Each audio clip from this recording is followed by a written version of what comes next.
About 3 inches of snow has fallen in plain view from the storm, a massive overperformance from the about 1 inch predicted. And in this video, we are going to break down our outperformance of snow. I'm not using the computer because I do want you to see the landscape and because I know all the New York City snowfall totals by now. Which, by the way, of them, Central Park received 1.8 inches of snow. Kennedy Airport was at 1.8 inches of snow. LaGuardia Airport reached 2 inches of snow. Islip was at 1.9 inches of snow. And Newark, New Jersey was at 2.2 inches of snow, of which 0.3 fell on Friday and 1.9 this morning. Bridgeport only had 0.4 inches of snow and it fell yesterday. So now let's talk about what the snowfall means, what it represents. First of all, this is actually going to wind up being our snowiest December in 4 years. And I feel really confident saying that. Why? Well, it already is our snowiest December in 4 years, since 2021 saw less than an inch across the board. 2022 also saw less than an inch across the board.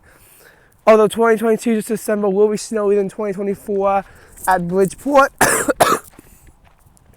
And oh my God. Did I get that in video properly? That was really, really cool. And 2023's December saw a trace everywhere. There was no measurable snow in December of 2023. So yeah, December 2024 is going to be our snowiest in a while. So see a place like my house where we're already at least 3.5 inches of snow for December, possibly cranking it up to 4, depending on how much fell, because I only clocked in like 0.5 on the 5th, but I heard Plain might have gone an inch earlier that wound up melting. So, obviously, we're in our snowy December in quite a long time. That being said, 2020 had at least half a foot consistently everywhere, so there's no way that this December eclipses that one.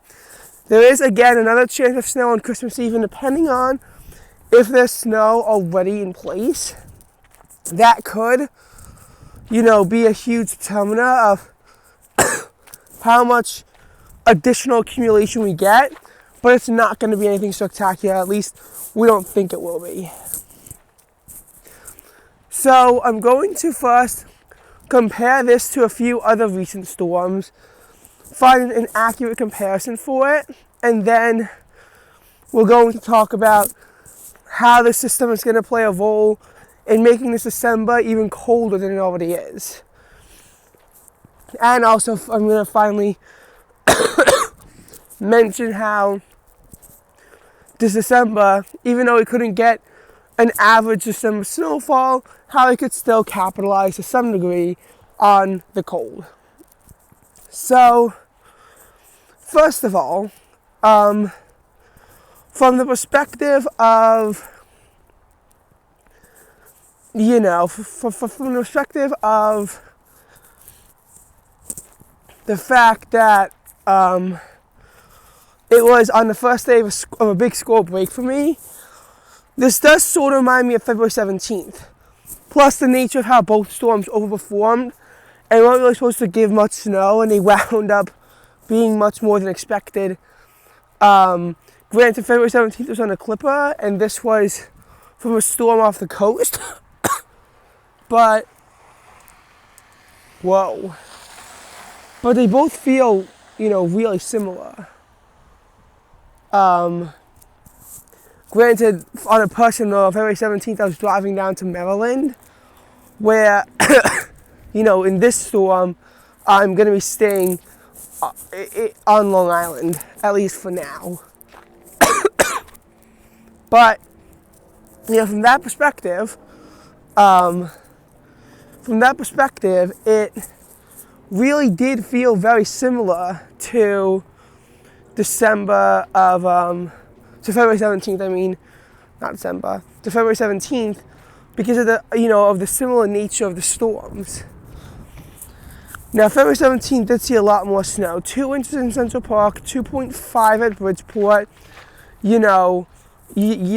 about 3.5 here, 6 inches of snow at JFK Airport. So again, we did see more snow in the February 17th storm than we did this one. That one did outperform more. Temperatures were about equal during the storm too, because it was about 27 on the February 17th storm, whereas in this storm, we saw temps, I think around 28. That's not going to be the high or the low. High should crack up to around 33 degrees, so I don't think we're getting a cold wave. And then by midnight, temperature should be around 23. Although they could be even lower than that. So, I'm outside now. Don't know how much outside videos you're going to see of me. And I do have to do a video of the NFL predictions, which will probably get a lot more views than this one. This one, I think, could have gotten more views if I was inside, but I wanted to show you the snow. Now, as far as the the actual accumulations of snow, that reminds me of January 15th to 16th of 2024, just because that year had 1.6 in New York City, and then pretty much exactly 2 inches to 2.2 at pretty much every single metro site. So again, very similar in terms of the actual totals was that storm. Of course, that storm was the one that finally meant that Central Park in a calendar day finally received an inch of snow for the first time since February 13th, 2022. And the first inch of snow, on the 15th of January for cities like DC, Baltimore, and Philly. Now, this storm only got 0.1 in Philly, and I don't think anything in DC or Baltimore. But Boston had 5.2, so they finally ended, their long drought of not seeing 4 inches in a single storm. Obviously, with this one delivering and providing.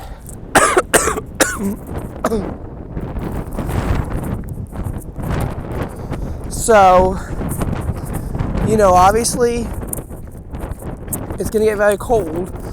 And with the snow outperforming, it's going to get even colder, since, as you know, snow does lower the outside ambient temperature at night. Doesn't really play that much of an impact on your day, but think at night, think more like 14 or 15 now across the metro, instead of, when they're saying earlier, when it's going to be around 17 or 18.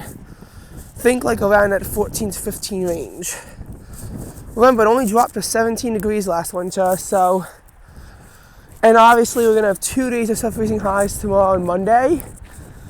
This could be a cold wave. However, that's not a guarantee.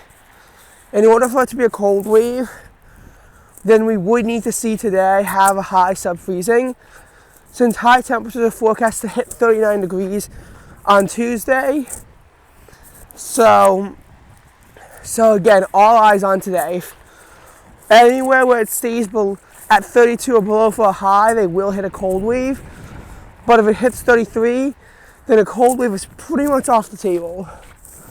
Of course, it will still be a cold period because, well, sub-freezing highs are uncommon. But, it won't exactly be a cold wave.